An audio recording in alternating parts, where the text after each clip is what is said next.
Why loaded baked potato soup? Because it's warm, luscious, yet fun Friday night soup.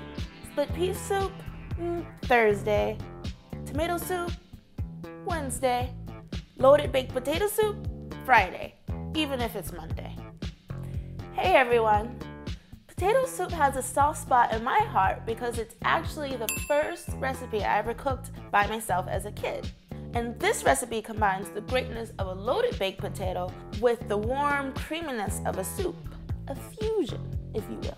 And remember, all of the ingredients and tips for substitutions will be on my blog, which is linked down here, alright? First, we're going to begin by peeling the potatoes. But be sure not to throw these peels into the trash. They are the secret weapon in the soup. The reason why we're going to save the potato peels is because we're going to roast them in the oven. This will give the soup a nice, real baked potato flavor without needing to bake the potatoes for over an hour. Ella here.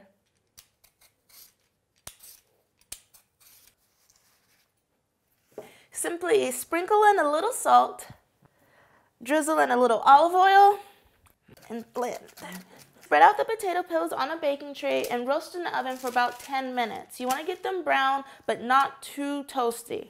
But if you accidentally overcook them, just continue to cook them until they're nice and crispy, and you can serve them on the side instead.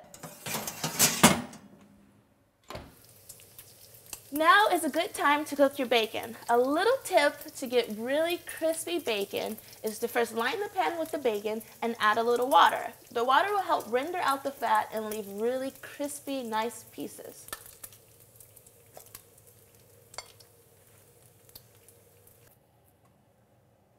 So our potato peels and our bacon are done. We're just going to slice the potato peels up thinly and then crumble up the bacon and save these for later. Now I'm just going to dice up my potatoes, onion, and a little garlic.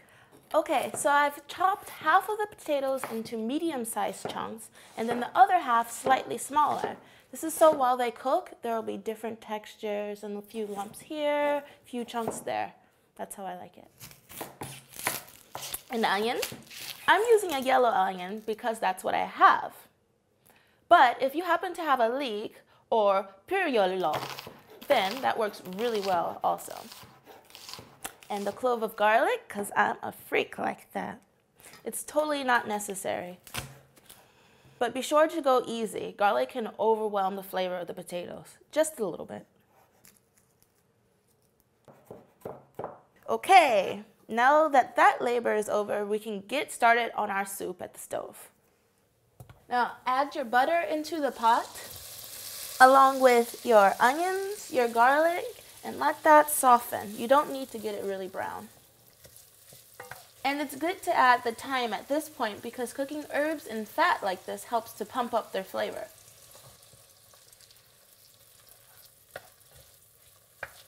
Next, we're going to add about 1/4 a cube of bouillon just to give it a little soul. Up next, our boom boom factor. The skins. And don't worry, cooking these in the soup won't leave chewy chunks or anything. It'll be good.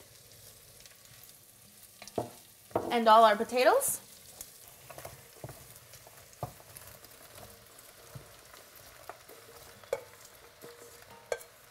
Cream. Screw your diet. I like using cream for 2 reasons. One, it's absolutely luscious and delicious. And number 2, it allows me to avoid using flour to thicken the sauce. I would absolutely love to use cream for the whole recipe, but we're going to need a little milk to top it off. It's easier for the potatoes to cook in a slightly thinner liquid. Okay, let that simmer on medium-low heat for about 20 minutes or until the potatoes are nice and tender. Do not cook it on high heat or you'll burn the bottom. 20 minutes is not all that long to wait greedy. While the soup is cooking, it's a good time to shred your cheese and chop up your green onion. I'm using spring onion, but any kind of green onion works. Chives, grass lock, salad lock, green onions, all the same. And the cheese. I'm using white cheddar because cheddar and bacon are best friends. Everyone knows that.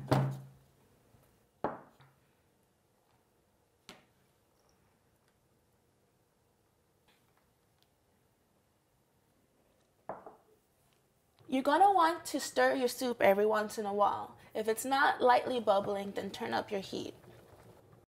When the soup is about halfway done, I like to add a little salt. We'll be adding more salt later on, but it's nice to get a head start so that the potatoes can soak in some of that flavor.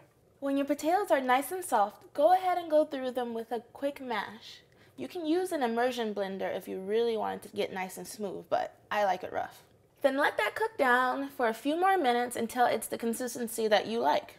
If you want your soup a little thicker, just take off the lid and let it boil down for a few minutes. Don't forget to stir it. And if you want it a little thinner, then just add in a splash of milk. This next part is pretty damn mandatory. Taste your soup. You're going to need a bit more salt, but you have to taste it to see how much.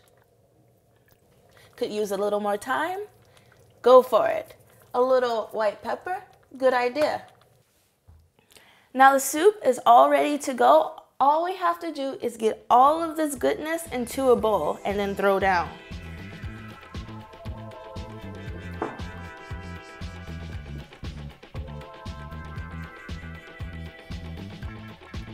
Cheddar cheese on top.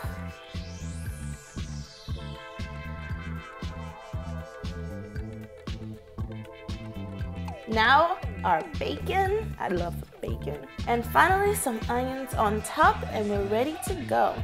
Okay, all set and ready to dig in, but pace yourself, this dish is hot. If this doesn't warm your belly, I don't know what will.